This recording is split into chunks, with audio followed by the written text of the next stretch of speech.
Hi everybody, it's Dr. Bam again. I'm taking a second to go over the criminal history background clearance and fingerprinting clearance piece of the fieldwork experience document.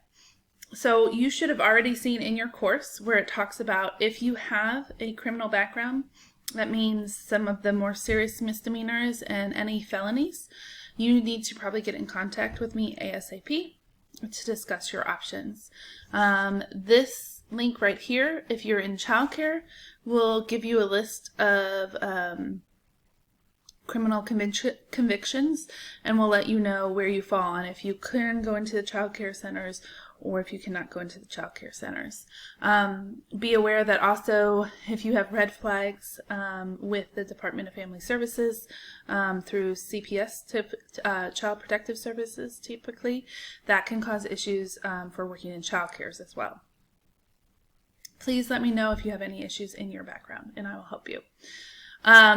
If you have charges that think you will keep you out of it, you may want to reconsider the courses and the path to becoming a teacher.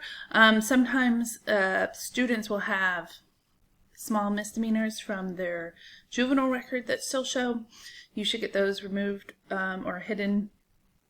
They're not removed, but they're made so that they are not impacting your criminal record, that they are not seen and viewed by potential employers, as long as they were not serious felonies, obviously. So if those are not, or if those are still showing in your background, you want to have those handled. Sometimes I've had students with like shoplifting charges that have been able to be hidden from their criminal background for work reasons.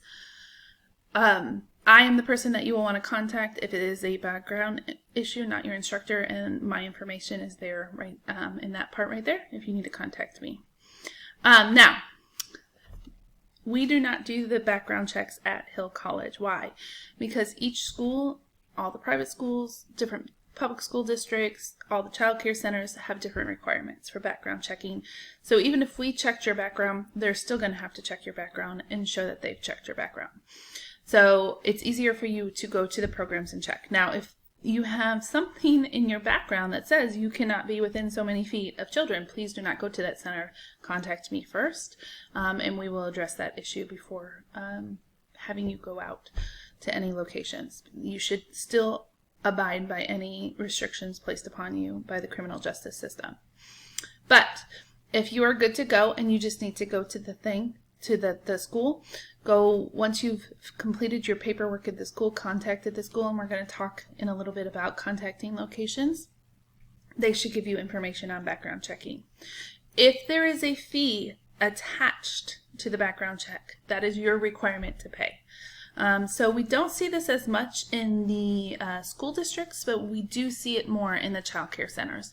The center's required to pay a fee to background check and run your background so that you're able to be on at the center location. They may go as far as to ask you to complete fingerprinting. So a simple background check, if that's all they're asking, is usually $2 or $3.